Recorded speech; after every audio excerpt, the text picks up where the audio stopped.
아주 오래전에 어느 목사님께서 부흥회를 인도하기 위해서 어느 시골 마을을 방문을 했습니다. 근데 교회가 어딘지 잘 못 찾아서 이곳저곳 헤매다가 한 마을의 할아버지를 만나서 물었습니다. 여기 교회당이 어디 있습니까? 물었더니 할아버지께서 나 따라오시오. 그런 친절하게 교회당까지 안내를 해 주었습니다. 할아버지 너무 고마워서 목사님이 인사를 하면 할아버지 참 감사합니다. 사실은 오늘 저녁부터 이 교회에서 부흥회가 있는데 저녁에 오시면 제가 설교를 하는데 천국 가는 길에 대해서 말씀드릴 테니까 꼭 오시면 좋겠습니다 라고 인사를 했습니다. 그러게 할아버지가 뒤돌아가면서 혼자 몰로 중얼중얼 하기를, 아니 교회도 제대로 못 찾는 사람이 무슨 천국 가는 길을 가르친다 그러냐, 이렇게 중얼거렸다는 이야기가 있습니다. 오늘 이 아브라함의 모습이 좀 모습을 보면서 그런 생각을 할 수 있겠다는 생각이 들었습니다. 아니 자기 앞가림도 잘 못하고 자기 문제도 잘 해결 못하는 사람이 무슨 믿음의 조상인가, 이렇게 생각했을지 모르겠습니다. 오늘 본문의 이야기는 우리가 읽었지만 아브라함이 12장에서 저질렀던 똑같은 실수를 다시 반복하고 있습니다. 12장 우리가 보았죠. 아브라함이 자기가 사는 그 땅에 기근이 너무 심하니까 애굽으로 잠시 피했습니다. 갈 때 아내가 너무 이뻐서 혹시라도 아내를 빼앗길까봐, 그리고 자기는 죽일까봐 아내를 누이라고 속였죠. 근데 애굽 왕 바로가 그걸 알지도 못한 채 그 아내를 자기의 궁으로 데려갔다가 하나님께 밤새 크게 혼났습니다. 그러고는 빨리 데려가라. 그러고는 다시 아브라함이 그 아내를 되찾는 이야기가 12장에 기록되어 있습니다. 사실 그때도 말씀드렸지만 바로 왕이 잘못한 건 없죠. 뭘 잘못했습니까? 분명히 여동생이라 그랬고 또 마땅히 대가를 치르고 데려갔습니다. 그렇기 때문에 바로 왕에게 별로 잘못한 게 없는 것 같은데, 그런데도 하나님께서는 그 밤에 바로를 완전히 넉다운 시켜가지고 혼내신 다음에 그를 돌려 보냈던 일이 있었던 것입니다. 그런데 오늘 20장을 보면 똑같은 일이 벌어지죠. 장소가 다르고 사람만 달라졌지 그랄과 아비멜렉으로 달라졌지 그 내용은 똑같습니다. 왜 성경에 할 말도 많을 텐데 똑같은 이야기를 두 번씩이나 기록하고 있는 것인가, 그 의미가 무엇일까 하는 생각을 갖게 되어집니다. 우리 아브라함이 두 번째 저지른 이 실수가 우리에게 주는 메시지가 뭔가 하는 것을 오늘 생각을 해보겠습니다. 먼저 1절에 보시면 아브라함이 거기서 떠나서 그랄에 거류했다 이렇게 말하죠. 거기는 어디입니까? 거기는 거기입니다. 거기는 헤브론이죠. 13장에 보면 롯이 삼촌과 헤어져서 자기가 소돔과 고모라 있는 땅으로 가고 나서 하나님께서 동서남북 봐라, 내가 보는 땅을 다 주겠다 라고 말씀하신 다음에 아브라함이 머물렀던 장소가 헤브론이라고 나옵니다. 그 헤브론에서 지금까지 살았던 것이죠. 그러면 헤브론 그 아브라함에 어떤 의미가 있는가 하면 하나님이 약속하신 땅이고 하나님께서 그에게 주신 땅입니다. 아브라함은 거기서 제단을 쌓고 하나님께 제사를 드렸습니다. 하나님과 사귐이 있고 하나님께 예배하는 곳이 헤브론이었습니다. 그 헤브론은 그런 의미를 있는 땅에도 불구하고 이 아브라함이 왜 그 땅을 떠났을까? 12장에서는 그 땅에 기근이 너무 심해서 떠났다고 이유를 말하고 있는데 오늘 20장에는 왜 떠났는지 정확하게 이유는 말하지 않습니다. 근데 앞뒤를 이렇게 살펴보면 아브라함이 이렇게 떠났겠구나 하는 것을 짐작은 해볼 수가 있겠습니다. 그 바로 앞장이 우리가 지난주 본 것처럼 소돔과 고모라성이 멸망하는 것이었죠. 유황불이 쏟아져서 그 성이 완전히 멸망했는데 그날 아침에 아브라함도 일찍 일어나서 그 광경을 보았다고 성경은 말하고 있습니다. 그 광경을 보면서 아브라함은 하나님이 죄에 대해서 무지무지하게 싫어하시고 심판하시는구나, 하나님의 진노가 죄에 대해서 엄청나게 쏟아지는 걸 보면서 마음에 굉장한 충격과 또 두려움을 가지게 된 것 같습니다. 그래서 여기도 그렇게 안전한 땅은 아니지 않겠는가, 좀 더 안전하고 또 풍요로운 땅으로 갔으면 좋겠다, 이런 마음을 품게 된 것으로 보입니다. 그래서 그는 그 자리를 옮겨가게 된 것입니다. 근데 문제는 이 20장에 우리가 읽어봐서 알지만 이 20장의 사건은 결국은 있어야 할 자리를 떠날 때부터 시작되는 사건을 우리가 먼저 기억할 필요가 있습니다. 있어야 할 자리, 내가 머물러야 할 자리, 내가 꼭 있어야 할 그 자리를 떠날 때 이 문제가 생기더라는 것입니다. 여러분, 성도에게 가장 중요한 곳은 어디입니까? 하나님의 은혜가 있는 자리입니다.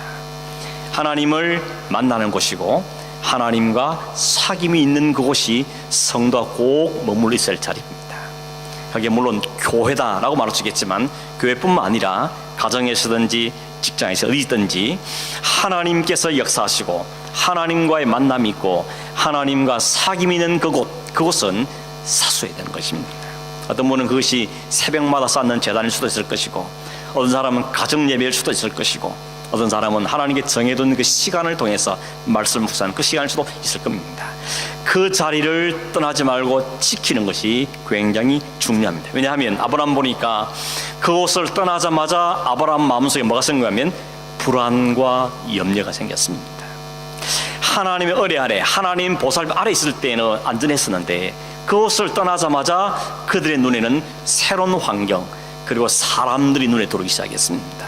그래서 2절에 보면 뭘 두려워합니까? 혹시라도 길을 떠났는데 거기서 사람들이 자기 아내를 보고 아내를 빼앗아가면 어떻게 할까 하는 마음에 두려움이 생기게 된 것입니다.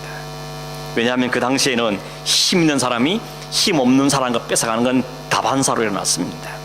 힘 있는 사람은 힘 없는 사람의 재물이나 혹은 그 가족들이나 그 여자까지도 다 뺏어갔습니다. 그러니 혹여나 그런 일이 내게도 일어나지 않을까 하는 마음에 불안과 걱정이 마음에 생기기 시작했다는 것입니다. 결국 여러분, 하나님을 신뢰하고 하나님을 믿고 하나님 앞에 살던 그 삶에서 떠나서 좀 더 나은 환경과 좀 더 나은 삶을 향해 떠나갔던 아브라함이었지만 그에게는 그가 기대했던 게 찾아온 것이 아니고 오히려 불안과 염려와 걱정이 그에게 찾아왔고 사람들이 눈에 보이게 되는 것입니다. 하나님이 눈에 사라지니까 사람들만 남는 겁니다. 그래서 그 마음에 불안과 염려가 생기게 것입니다. 그동안 여러분, 우리가 본 아브라함, 우리가 생각하는 아브라함 어떤 아브라함입니까? 하나님께서 친히 불러내신 사람이었고 하나님이 그를 친구라고 말씀하신 사람이었고 하나님이 그에게 내가 할 일을 아브라함에 숨기겠냐 비밀스러운 이야기까지도 아브라함에 알려줬던 사람이 아브라함이었습니다. 하나님을 직접 만나서 대접하기도 했죠. 그랬던 그 아브라함에게는 오늘 이 모습은 너무 어울리지 않는 모습입니다. 믿음의 조상이라고 말하기는 참 어색한 모습을 우리에게 보여주고 있는 것입니다. 왜 그렇습니까? 하나님 앞을 떠나가면 모든 인간은 이 자리로 간다는 것입니다. 하나님 앞을 떠나면 그 즉시로 그에게는 인간들은 이 자리로 갈 수밖에 없다는 사실을 아브라함 우리에게 보여주고 있습니다. 그래서 성경에 보면 요한 1서 4장 18절에 보면 사랑 안에 두려움이 없나니 온전한 사랑이 모든 두려움을 쫓아낸다 그랬습니다. 하나님의 사랑 안에 있을 때 우리는 평강과 은혜와 감사를 누리는데 그 사랑 안에 떠나버릴 때 그 사랑이 떠나면 곧 남는 것은 두려움밖에 없다는 것입니다. 우리 아이들 키우면 그러지 않습니까? 아이들이 갓난아이일수록 엄마의 시선 혹은 아빠의 시선을 떠나지 않습니다. 저만큼 가다가도 엄마 아빠 안 보이는 곳이면 금방 돌아오죠. 그 시선에 머물기를 원하는 겁니다.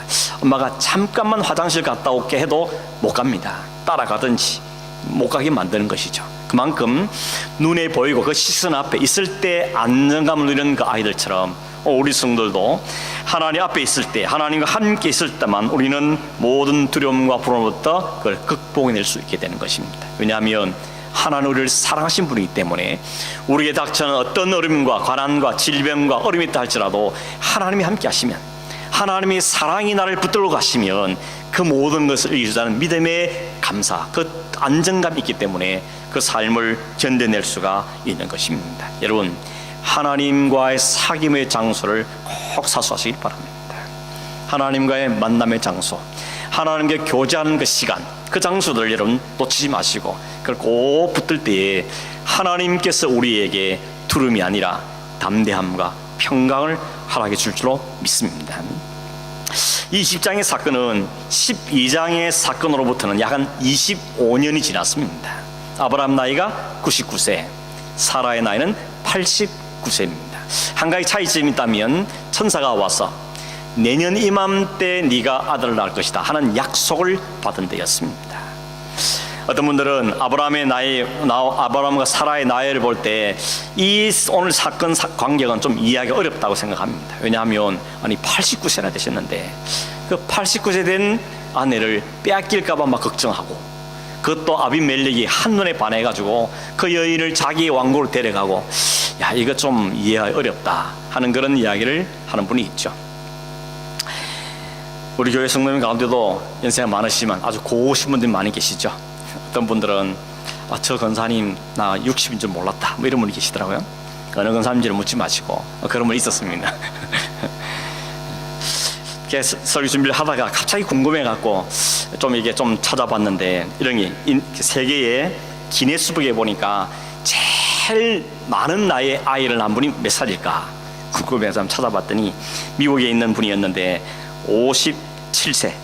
57세에 그것도 정상분만으로 아기를 낳은 것이 최고의 기록이었습니다.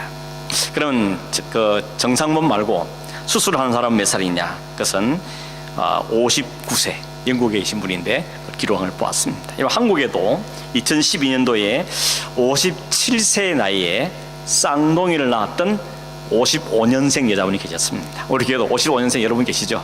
대부분 다 할머니십니다, 그죠? 그런데 이 사람은 그때 쌍둥이를 낳았습니다. 그것도 첫 번째 출산이었다고 하는 그런 기록이 있는 걸 보았습니다. 세계에서 아기를 가장 많이 낳은 분은 누굴까 찾아보니까 1725년부터 1765년까지 무려 40년 동안 69명을 낳았습니다. 와, 대단하죠? 여러분, 1년에 한 명, 10달, 1년 이상 넘는 거 아닙니까? 그래서 보니까 네 쌍둥이를 4번 낳았습니다. 와, 그러다가 새 쌍둥이는 16번을 낳았대요. 와, 대체 어마어마한 일이 보면서 제가 확인해보면서 야, 재밌다 하는 생각을 해본 적이 있습니다. 근데 여러분, 사라에는 비교 안 되죠? 89세에 정상분만이었겠죠? 이 당시에 수술을 했겠습니까?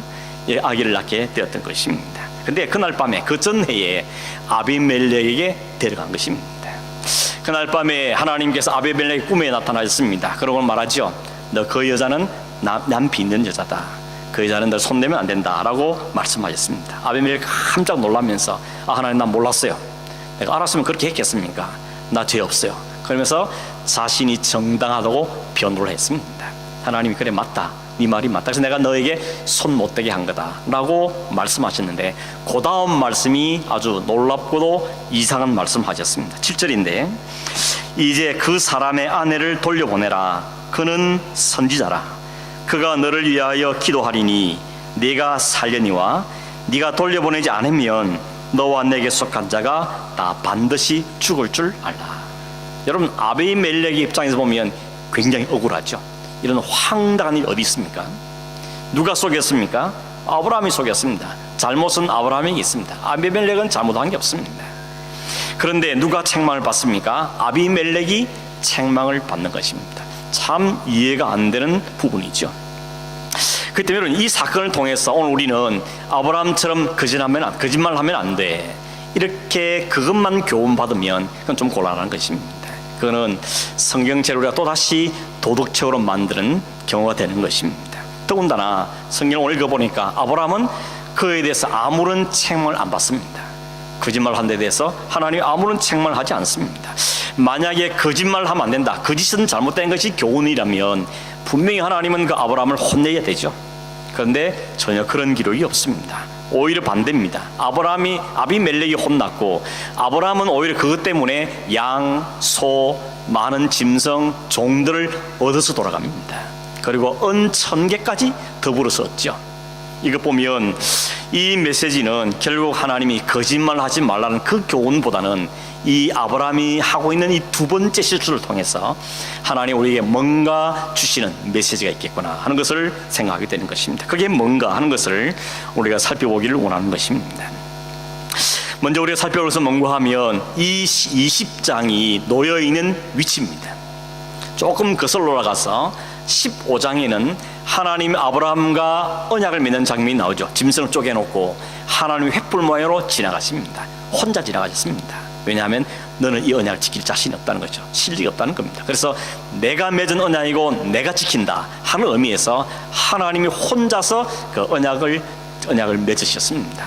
하나님 아브라함은 그걸 보면서 그 언약의 하나님을 보았는데 그 바로 다음 장 16장에 보면 이스마엘을 낳아버립니다. 하나님 분명히 너에게 큰 민족을 이룰 것이고 너에게 아들을 줄 거라 약속하셨는데 아브라함과 사레는 서로 의논해보고 그건 불가능한 이야기야.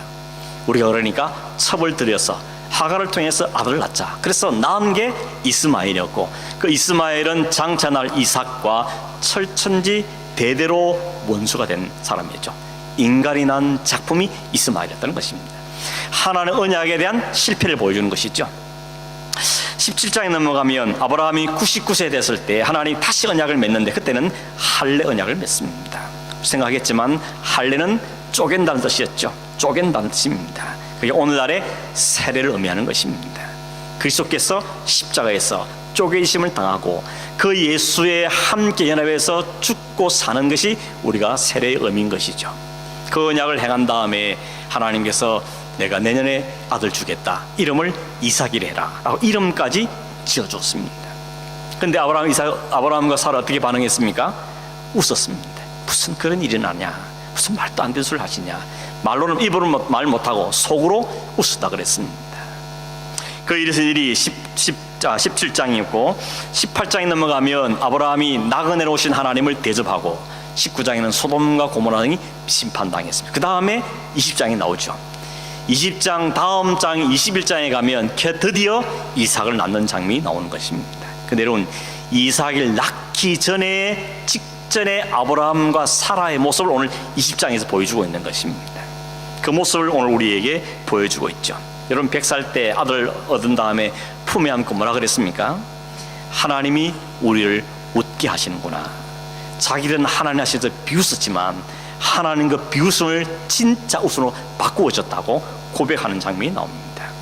결국 여러분, 75세 때 받았던 그 아들의 약속이 25년이 지난 다음에 100세 때 그 약속이 이루어졌습니다. 그런데 15장, 16장, 17장, 18장 계속 보니까 뭘 보여줍니까? 하나님은 한 번 하신 그 언약을 차근차근 이루어가고 계시고, 근데 아브라함과 사라는 계속 끝까지 못 믿어서 자기나 방골 내세우고 비웃고 웃고 또 그랄 땅으로 도망가고 거기서 그 그랄 왕에게 아내를 빼앗기고 이런 실수를 계속해서 반복하고 있는 모습을 우리에게 보여주는 것입니다. 뭘 보여줍니까? 결국 하나님께서 아들을 주시겠다는 그 약속은 아브라함의 신앙 인격이나 혹은 아브라함의 노력이나 아브라함의 실력과는 아무 상관이 없더라는 것입니다. 하나님께서 주셨고 하나님이 계획을 세웠고 하나님 그 모든 계획을 이루어 가시더라는 것이죠. 그걸 오늘 우리에게 선명하게 우리에게 보여주기 위해서 그 아들은 바로 앞장에 이 사건을 우리에게 기록해서 보여주고 있는 것입니다. 하나님은 창세기 12장에서 네가 큰 민족을 이룰 것이고 네가 복의 근원이 된다 그랬습니다. 네가 복 주는 사람은 그 사람 복 받을 것이고 네가 저주하는 사람은 저주를 받을 것이라 라고 말했는데 오늘 이 아비멜렉 그대로 이루어지고 있는 것이죠. 하나님께서 아비멜렉에게 아브라함의 기도 받아라, 그러면 네 재앙이 없어지고 네가 죽지 않을 것이다 라고 말씀하셨고, 아브라함이 기도했더니 진짜 그가 죽지 않고 그 모든 재앙이 풀려졌습니다. 재앙이 뭐였습니까? 그 집안의 모든 자들이 아기를 못 낳는 것입니다. 태를 닫아버리기 때문에 아기를 못 낳는 것이었는데 아브라함이 기도하니까 그 재앙이 풀려지고 사람들이 아기를 낳게 되었다는 것입니다. 여러분, 이 모습이 참 우스꽝스럽지 않습니까? 오히려 아비멜렉이 더 정당하고 5절에서 말하는 그는 깨끗한 마음과 깨끗한 손을 행동한 사람이었고, 오히려 아브라함이 지금 거짓말했다가 그 거짓말 때문에 된통 어려움을 겪고 있습니다. 그런데 하나님은 오히려 아비멜렉에게 그는 선지자다, 그 사람한테 기도받아라 라고 말하고 있다는 것입니다. 이게 말이 안 되는 이야기죠. 그 선지자가 지금 어떤 형편에 놓여 있습니까? 거짓말 하다가 지금 된통 걸려서 어려움 처해 있는데 그 아주 부끄럽게 짝이 있는 상태에 있는 그 사람을 향해서 하나님은 선지자로 말하면서 그에게 기도받으라고 이야기하고 있다는 것입니다. 결국 뭘 이야기하고 있습니까? 하나님은 인간 아브라함을 무참히 끌어내리시고 하나님의 능력만 높이고 계시는 것입니다. 사람이 자꾸 오해를 하니까 아브라함의 신앙, 아브라함의 믿음, 아브라함을 자꾸 너무 존경하니까 아브라함이 아니라는 겁니다. 아브라함이 아니라 아브라함을 그렇게 만드신 하나님께 초점을 맞추라고 우리의 이렇게 이 사건을 우리에게 보여주고 있는 것입니다. 그런 연약하고 실수하는 아브라함에게 약속의 아들이 태어나는 것입니다. 그 아들이 이삭이었죠. 그 이삭은 웃음이라는 뜻이었던 것입니다. 그 이삭에서 야곱이 나옵니다. 야곱에서 12아들이 나오고 그 12아들을 통해서 이스라엘의 12지파가 형성되면서 큰 민족이 되는 것입니다. 하나님의 약속의 말씀이 그대로 진행된 걸 보여주는 것이죠.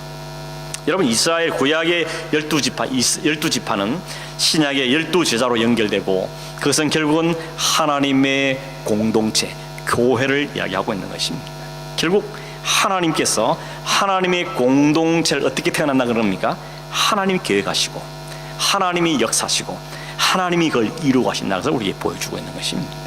우리가 교회에서 뭘 하고 열심히 하면 하나님께 잘 될 것처럼 생각하지만, 그러나 하나님께서 계획하시고 하나님이 이끌어 가시고 하나님이 완성해 가는 게 하나님의 교회라는 것입니다. 우리에게 달려있다면 우리 교회인 것이죠. 그러나 하나님의 교회, 주님의 교회이기 때문에 그걸 잊지 말라고 오늘 우리에게 이 20장의 사건을 보여주고 계시는 것입니다. 인간이 아니라는 겁니다. 우리가 아니고 하나님이 하신 것이다. 우리는 다 연약한 자리에 있었고 초라한 자리에 있었고 부끄러운 위치에 있었는데, 그런 자에게 하나님은 선지로 말해주고 그의 기도를 통하여서 문제를 해결해 주는 통하여서 하나님의 능력만이 온전히 드러나도록 하는 역사하고 계시는 것입니다. 이 원리를 가장 잘 이해한 신약의 사람이 사도 바울이죠. 사도 바울이 고린도 교회에 편지를 쓰면서 그렇게 말합니다. 형제들아, 너희들의 부르심을 한번 잘 살펴보라. 어떤 사람 불렀냐? 지혜로운 자, 능한 자, 문벌이 좋은 자 부르지 않았다는 겁니다. 오히려 미련한 걸 택하셔서 지혜를 부끄럽게 하시고, 약한 것을 택하셔서 강한 것을 부끄럽게 하시고, 천하고 멸시받고 없는 자들 택하셔서 있는 자들 패하셨다고 말합니다. 왜 그렇게 했다 그럽니까? 오직 하나님 앞에서 아무도 자랑하지 못하게 하렵니다 라고 말씀하고 있는 것이죠. 바울은 하나님께서 우리를 부르실 때 어떤 사람을 부르는 걸 말씀하고 계시는 것입니다. 세상의 부름과는 완전히 반대죠. 세상의 부름은 뭡니까? 좀 더 똑똑한 사람, 좀 더 실력 있는 사람, 좀 더 많이 가진 사람, 좀 더 능력 있는 사람, 그런 사람을 부지런히 찾습니다. 그래서 이력서 내시오, 추천서 받아오시오, 혹은 사람들을 만나서 그 사람을 확인해 보기도 하고, 이런 방법을 통해서 좀 더 훌륭하고 좋은 사람을 찾으려고 애를 쓰는 겁니다. 어쩌면 오늘 교회도 그러죠. 교회도 목사님을 찾고 혹은 전사님을 찾을 때 좀 더 실력 있고 좀 더 능력 있고 좀 더 재주가 많고 이런 걸 자꾸 우리는 찾습니다. 그런데 하나님께서 적어도 우리를 부르실 때는, 구원의 콜링을 할 때 우리는 그런 자들이 아니었다는 것입니다. 왜 그렇게 했다 그럽니까? 그렇게 하면 꼭 자기 자랑하니까, 내가 똑똑했어, 내가 실력이 있어서, 내가 열심히 있어서, 내가 능력이 있어서, 내가 뭘 할 것 같으니까, 이렇게 자꾸 교만을 떠니까 하나님 그걸 완전히 깎아버리시는 것입니다. 그래서 봐라, 우리 중에 누가 대단한 사람이 있냐, 누가 똑똑한 사람이 많으냐 라고 말씀하시면서, 그렇게 하시는 오직 인간 자랑이 아니고 하나님만 자랑받게 하기 위해서라고 분명하게 말씀하고 계시는 것입니다.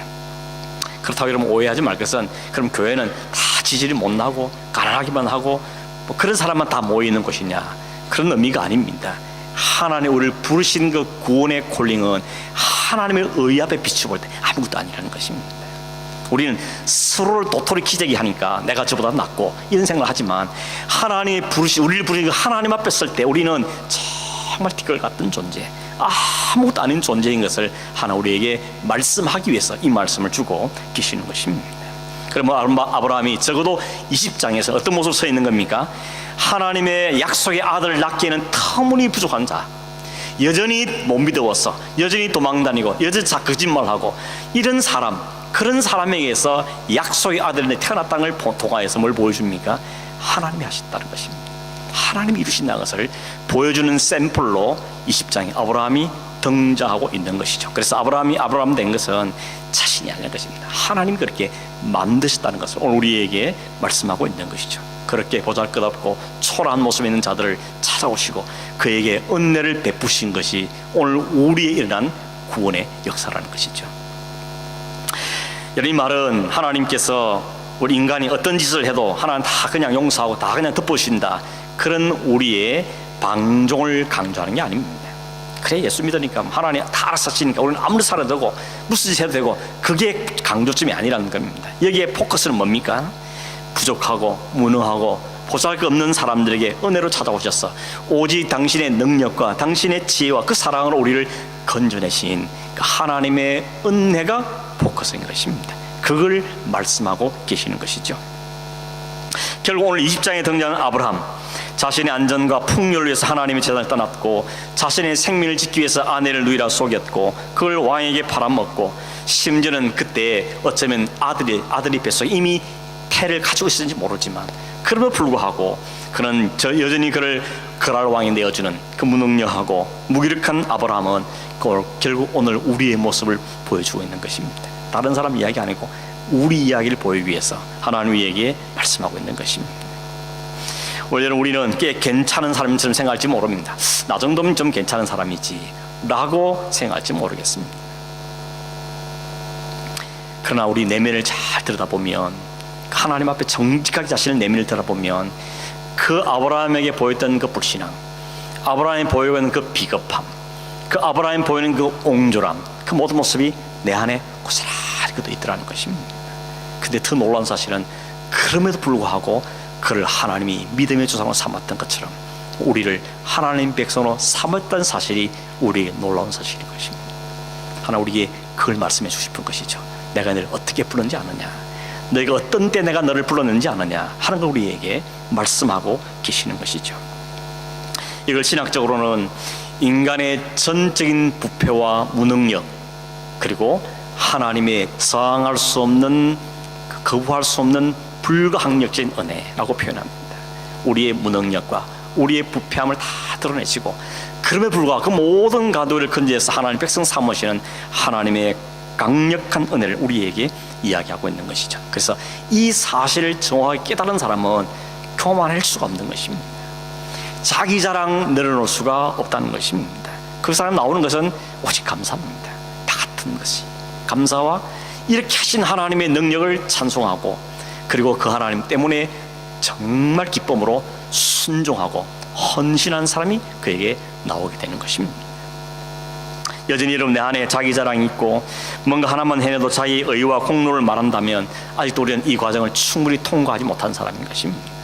그리고 주변에 늘 자기 자랑, 자기 열심, 자기 의를 내세우는 있으면 우리가 이해를 해야 됩니다. 어떻게 이해해야 됩니까? 아직도 저분이 인간의 전적인 부패와 무능력을 절실하게 깨닫지 못했고 그 위에 덮으신 하나님의 그 전체 은혜를 충분히 경험하지 못해서 저렇게 말하고 저렇게 행동하는구나 라고 이해하시는 겁니다.